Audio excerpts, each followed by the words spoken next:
T'es-tu déjà senti si impuissant, si seul face à une machine qui veut te broyer, que le seul son que tu entendais était celui de tes propres espoirs qui se brisaient? Bonjour à toi, qui viens chercher dans nos histoires la preuve que même dans la nuit la plus noire, une étincelle de vérité peut tout embraser. Le récit que je vais te confier aujourd'hui est celui d'une jeune femme jetée au loup, sans savoir que le chef de la meute était son plus ancien protecteur. Avant de commencer ce voyage en enfer, si tu crois que la justice trouve toujours un chemin, même le plus inattendu, je t'invite à t'abonner, à activer la cloche pour ne manquer aucune de nos leçons de vie, et à laisser un pouce bleu. Chaque soutien est un acte de résistance. Merci. Cette impuissance, c'était tout ce que ressentait Viola. À 22 ans, elle ne connaissait de la vie que les livres, les rires de ses camarades de l'université de droit, et l'amour inconditionnel de son père, le professeur Édouard Vargas, l'un des avocats les plus respectés du pays, un homme dont l'intégrité était une légende. Viola marchait dans ses pas. Son rêve était de devenir avocate, non pas pour la gloire ou l'argent, mais pour défendre les innocents, les sans-voix, comme son père les appelait. Son monde, fait de justice et de principes, a volé en éclats un soir d'automne. Son père a été assassiné. Un cambriolage qui a mal tourné, a conclu la police avec une rapidité suspecte. 2 balles dans la poitrine. Rien n'avait été volé.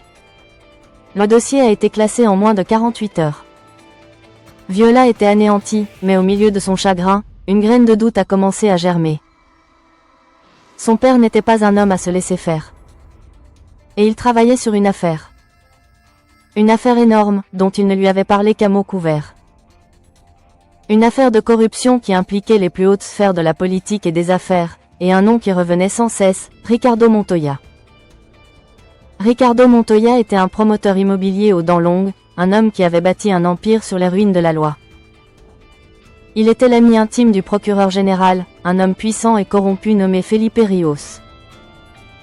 Le professeur Vargas avait rassemblé des preuves accablantes contre Montoya, des preuves d'expropriations illégales, de détournement de fonds publics, de liens avec le crime organisé.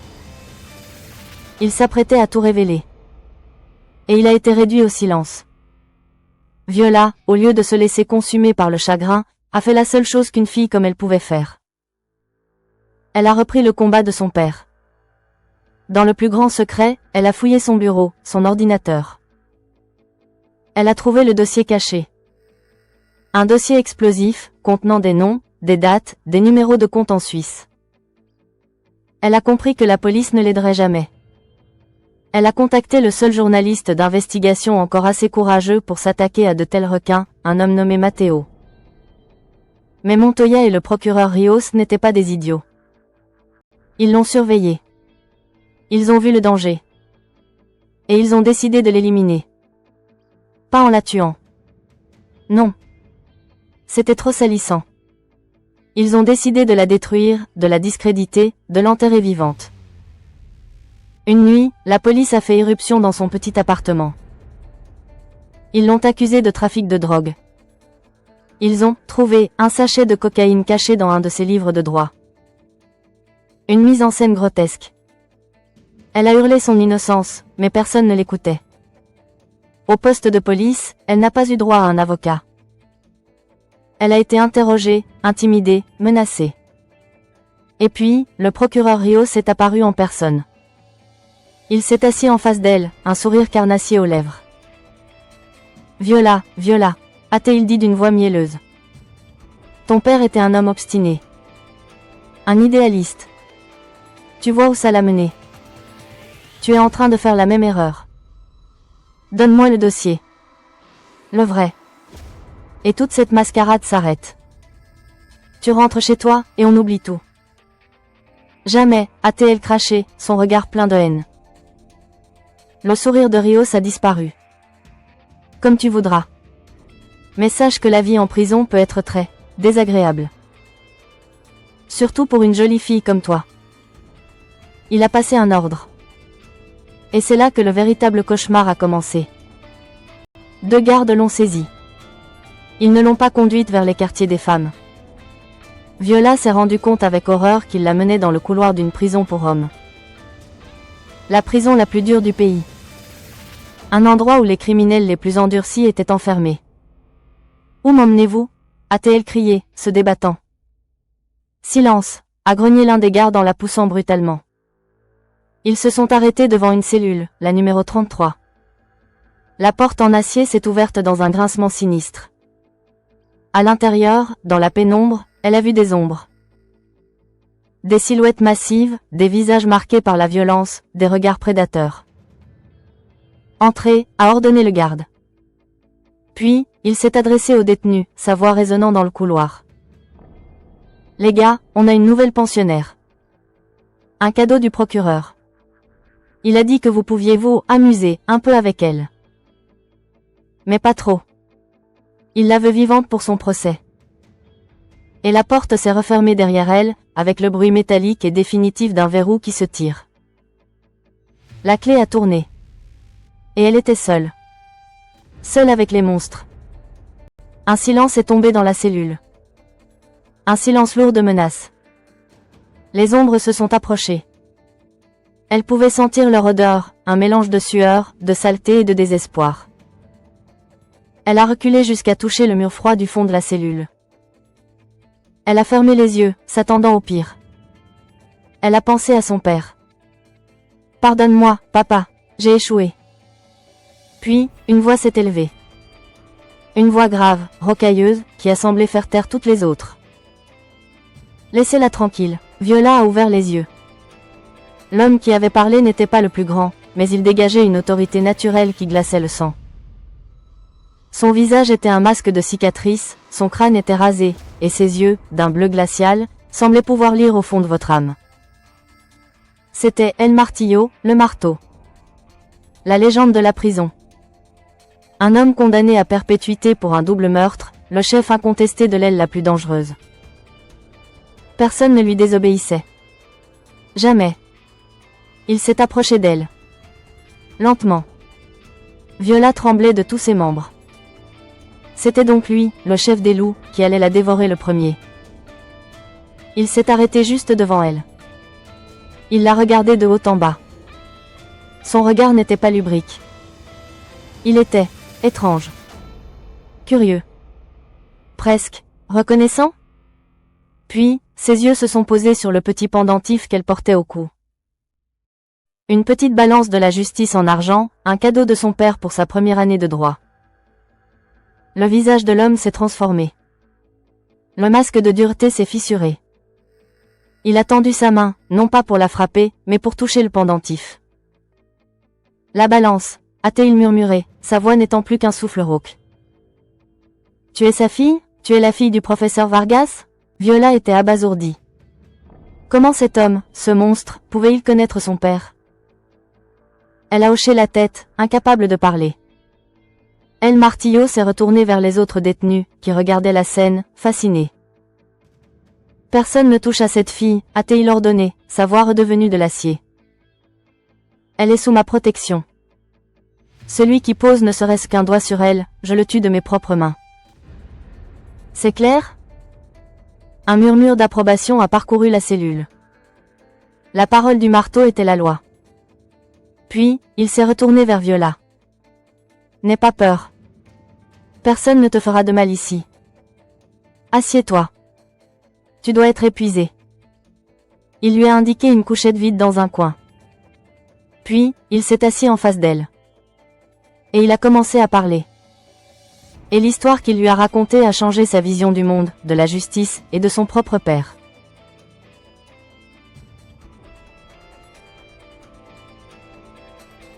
Le silence est celui d'un secret qui refait surface dans le lieu le plus improbable.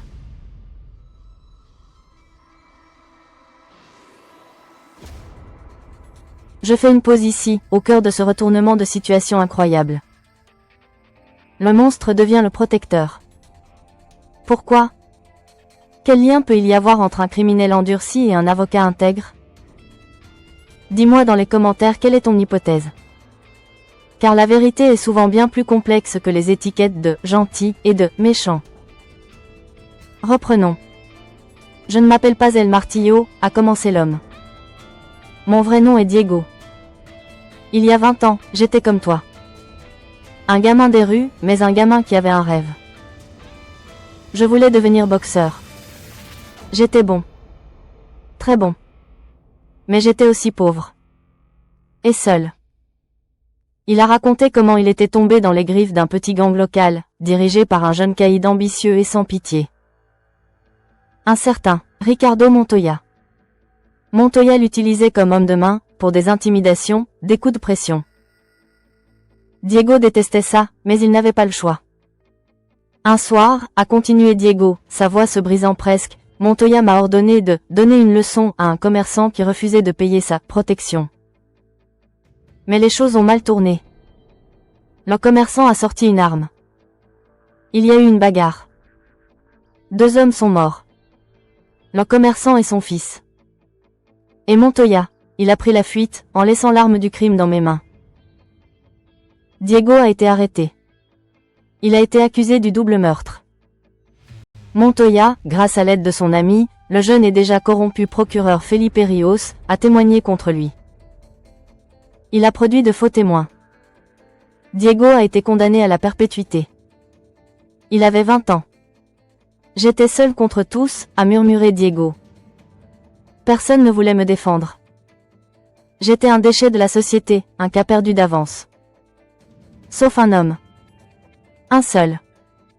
Un jeune avocat qui venait d'ouvrir son cabinet. Il a été commis d'office.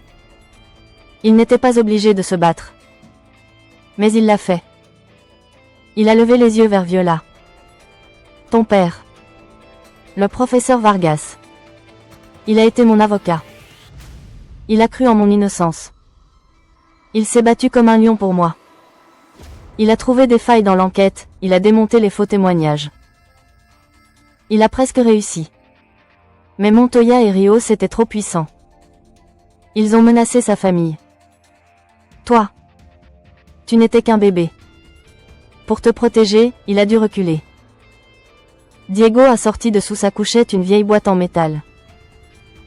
Il l'a ouverte. À l'intérieur, il y avait des lettres. Des lettres que le professeur Vargas lui avait écrites, en prison, pendant des années. Des lettres de soutien, des pistes de recherche, des mots d'espoir. Il n'a jamais abandonné, a dit Diego. Jamais. Il a continué à chercher des preuves, pendant 20 ans. Il m'écrivait qu'un jour, il ferait tomber Montoya et Rios, et que la vérité éclaterait. Il m'a dit de tenir bon. Il m'a dit de rester en vie. Il m'a sauvé, Viola. Pas de la prison. Mais du désespoir. Il a sauvé mon âme. Viola pleurait en silence. Son père, son héros. Elle ne connaissait même pas cette partie de sa vie. Quand j'ai appris sa mort, a dit Diego, ses poings se serrant, j'ai su. J'ai su que c'était eux. Montoya. Et ce port de Rios. Et quand les gardes t'ont jeté ici, quand ils ont dit que tu étais un cadeau du procureur. J'ai compris qu'ils essayaient de finir le travail. De te briser, comme ils ont essayé de briser ton père. Il s'est levé. Il n'était plus un prisonnier. Il était un soldat. Mais ils ont fait une erreur. Une énorme erreur. Ils t'ont mise dans la seule cellule au monde où tu étais en sécurité. Ils t'ont livré à la seule personne qui avait une dette de vie envers ton père. Et cette dette, je vais la payer. Ce qui s'est passé ensuite a été d'une rapidité et d'une efficacité redoutables. Diego n'était pas seulement le chef des prisonniers. Il était le roi d'un royaume souterrain, avec des yeux et des oreilles partout, à l'intérieur comme à l'extérieur des murs. Il a fait passer un message. Un message à ses lieutenants en liberté. L'ordre était simple, trouvez le journaliste Matteo. Dites-lui que j'ai des informations sur la mort de Vargas. Protégez-le. Pendant ce temps, à l'intérieur, la vie de Viola a été transformée. Sa cellule est devenue une forteresse. Les prisonniers les plus durs sont devenus ses gardes du corps. Ils lui apportaient de la nourriture, des livres. Ils montaient la garde devant sa couchette pendant qu'elle dormait. Elle n'était plus une victime. Elle était la fille du professeur. Un titre plus respecté que n'importe quel grade. Grâce aux informations de Diego, le journaliste Matteo a pu localiser un témoin clé. Un ancien garde du corps de Montoya, qui avait assisté à la conversation où le promoteur avait ordonné le meurtre du professeur Vargas. L'homme, rongé par la peur et le remords, a accepté de parler, à condition d'obtenir une protection. Le jour du prétendu procès de Viola pour trafic de drogue est arrivé. Le procureur Rios était là, triomphant. Il allait l'humilier, la faire condamner, et la renvoyer en enfer. Viola est entrée dans la salle d'audience, la tête haute, escortée par 2 gardes qui la regardaient avec un respect nouveau. Au moment où le procureur allait commencer son réquisitoire, les portes de la salle se sont ouvertes. Le journaliste Matteo est entré, accompagné de l'avocat général de l'État et de plusieurs agents des forces spéciales. Felipe Rios, vous êtes en état d'arrestation pour corruption, subornation de témoins et complicité de meurtre, a annoncé l'avocat général. La salle était sous le choc. Rios a blêmi. Il a regardé Viola. Et il a compris qu'il avait perdu. Son plan diabolique s'était retourné contre lui. En voulant la jeter dans la gueule du loup, il l'avait en réalité jetée dans les bras de son sauveur. Il l'avait livrée au seul homme qui détenait la clé de sa propre destruction. Le karma, parfois, a un sens de l'ironie spectaculaire. L'affaire a fait la une de tous les journaux. Montoya et Rios ont été condamnés à de lourdes peines. Le dossier de Diego a été rouvert. Grâce aux nouvelles preuves et aux témoignages de Viola, il a été innocenté du double meurtre et sa peine a été commuée. Il n'a pas été libéré, mais il a été transféré dans une prison de sécurité minimale. Le jour de son transfert, Viola est venue lui dire au revoir.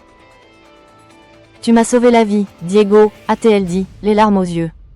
« Non », a-t-il répondu, un rare sourire éclairant son visage marqué. « C'est ton père qui nous a sauvés tous les deux. Moi, il y a 20 ans. Et toi, aujourd'hui. L'amour d'un père, ça ne meurt jamais. Va, maintenant. Et deviens l'avocate qu'il voulait que tu sois. Fais-le pour lui. Fais-le pour moi. » Viola a fini ses études. Elle est devenue avocate. Elle n'a pas rejoint un grand cabinet. Elle a ouvert sa propre petite étude, spécialisée dans la défense des causes perdues. La première chose qu'elle a faite a été de reprendre le dossier de Diego, pour obtenir sa libération conditionnelle. Elle n'a pas encore réussi. Mais elle n'abandonnera pas. Jamais. Parfois, la vie nous jette dans les cellules les plus sombres. Mais elle y place aussi, parfois, les gardiens les plus inattendus. L'histoire de Viola et Diego est un rappel que la lumière peut jaillir des endroits les plus improbables, et qu'une dette de cœur est la plus sacrée de toutes les obligations. D'une force sereine et d'une lueur d'espoir.